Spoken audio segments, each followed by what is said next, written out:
Today we're going to be making a zombie finger out of polymer clay. First, roll some polymer clay into the shape of a finger or a thumb, depending on which you prefer to build. I'm just going to squish it around a little, shape it up.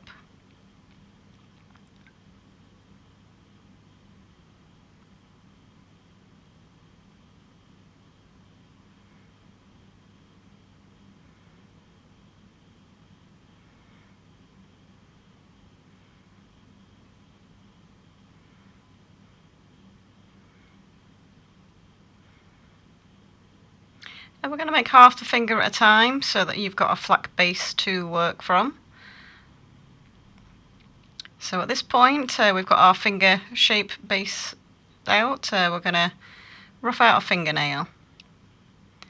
I did this by sticking it onto my own fingernail and just getting a rough size and shape. Then put it onto something that was slightly rounded, so that I could put it into the oven to cook on this piece of metal. I didn't have anything else, so I used a garlic crusher. Then I continued to smooth out, shape, and put some definition.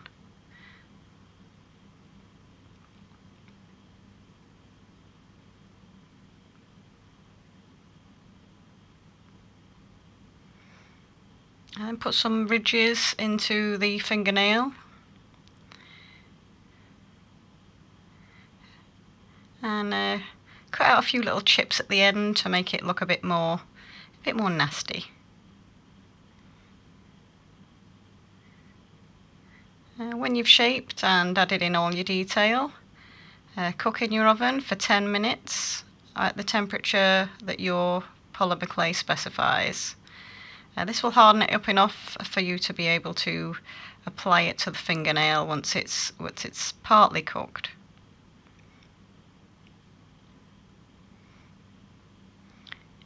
Once it's cooked, I scraped some space out just to flatten that end of the finger a little to put the fingernail on.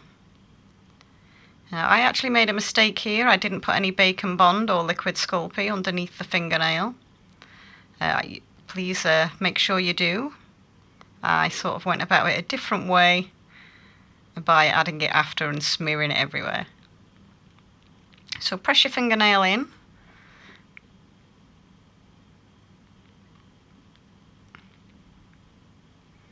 There we go.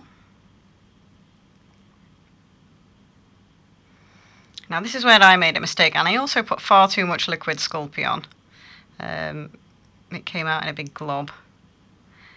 So my suggestion is you add this underneath the fingernail and you just put a little bit, a tiny little bit around the edge of the finger where we're going to add some more skin, like where the cuticle to your nail is.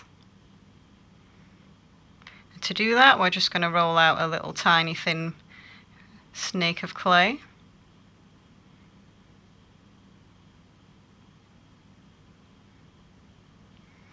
And then we're going to stick it around the shape of the nail and then smooth in the outer edge.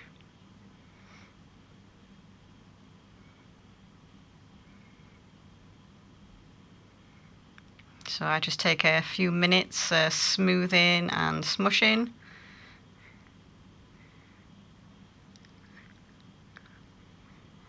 Making some definition and pressing in a bit more with the ball tool. And then smoothing it out with the brush.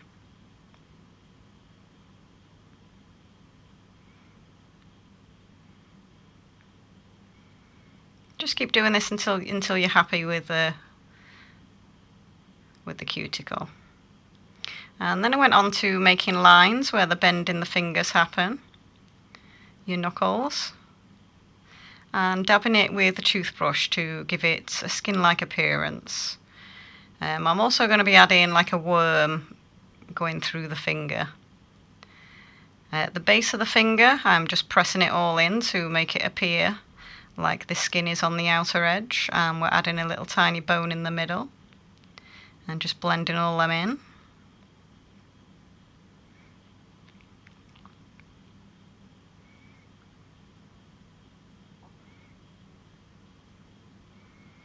shape your bone, press it in, and make it look like flesh in there and skin. And just add in some more skin texture where we'd been putting our fingers, and add in the little maggot slash worm.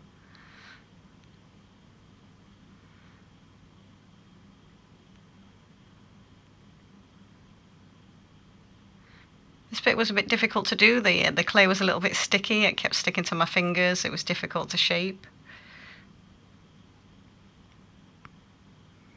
And don't forget, when you stick your little worm in the hole, add a little glob of liquid Sculpey or Bacon Bond. And shape your worm.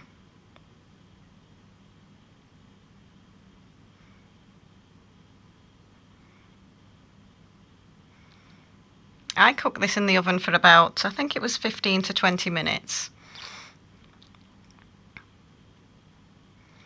Oh, yeah, I almost forgot adding a little skin tear to make it look a little bit more like it's been ripped off.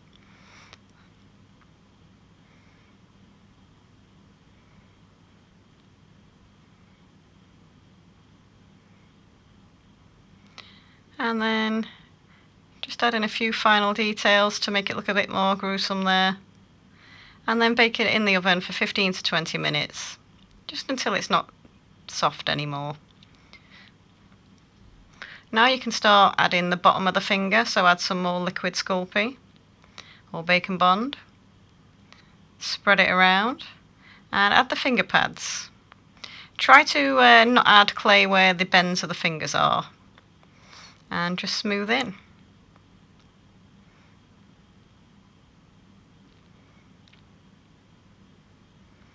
I did this a little bit incorrectly because I wasn't paying too much attention to the bends of the fingers on the other end, so it didn't quite match up properly. So make sure you double check the other side, guys. This is my first time making a polymer clay finger, so it's not 100% accurate. Yours could be better. Just double check where your bends are on the other side of the finger when you're adding the bottom pad in. You see mine don't quite line up on the second finger knuckle.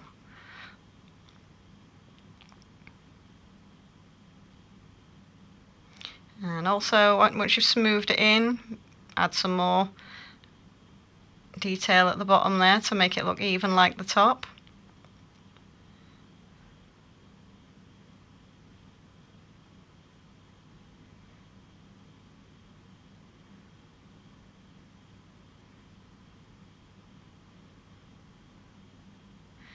Now I actually used my fingerprint on the bottom to make it look more like a skin texture on the bottom, and just added some lines where the ridges are, and then I baked for 30 minutes. We're going to do a zombie finger, so I went with a bit of blue mixed with some green. I am new to painting things as well, so this is all experimental for me and new. So we just did a wash of like a greeny blue, and rubbed off the majority of the paint. We just wanted a little bit of skin colour.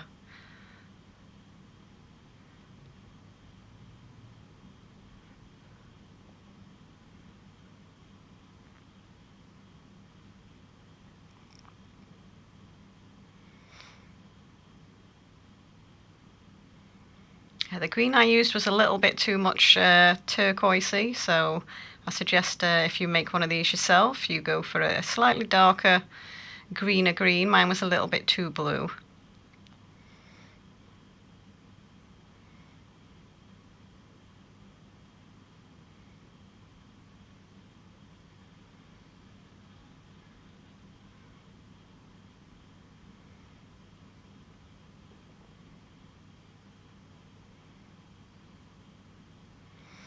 I added a little extra around the finger ridges just to deepen it a little. It's starting to look like zombie skin. We're going to do some little highlights and details later on, but for now we're just going to start adding like a brown and ready wash around the bone and the fleshy area. Make sure you get some of that on the bone itself, so that the bone doesn't look too clean.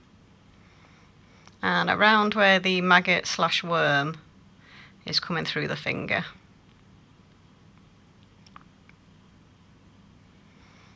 And then we went to work on the fingernail. We wanted it a bit darker at the cuticle and a bit lighter at the end. So we tried a couple of times to do a few washes, a bit of trial and error.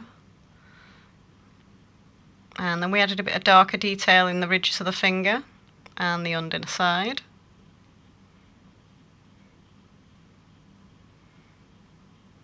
I did all this in washes because the clay itself was a good skin colour and we wanted it to look more translucent.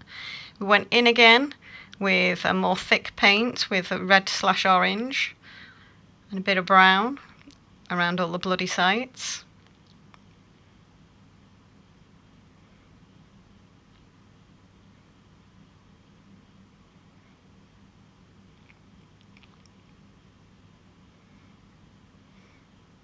And then I went in with a slightly darker colour around the edges of the skin to make it look sore and like it's been potentially ripped off. And rubbing it in and rubbing off any excess with my finger and the paper towel. You don't want too much on there, you just want it to look a bit sore.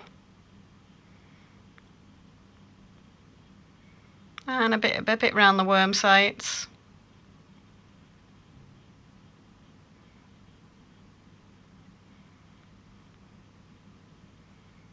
And then I just added a little touch here and there to make him look a little bit dirty and maybe a little bit bruised.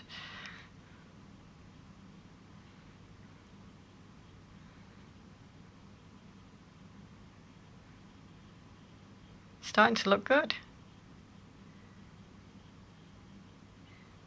Excuse the camera focus there.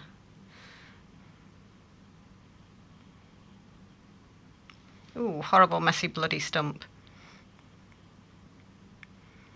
You could also add some fake blood to the stump if you wanted to, but that would probably not dry properly.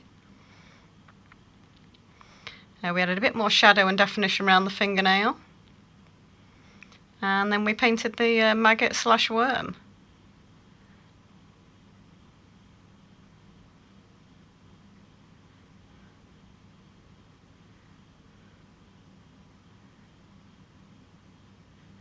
And there you have it, guys.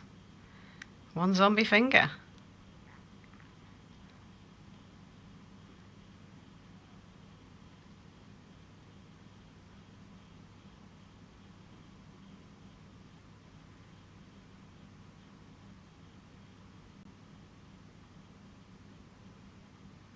Don't forget to hit that subscription button and that bell. And comment for what you'd like to see in future, guys.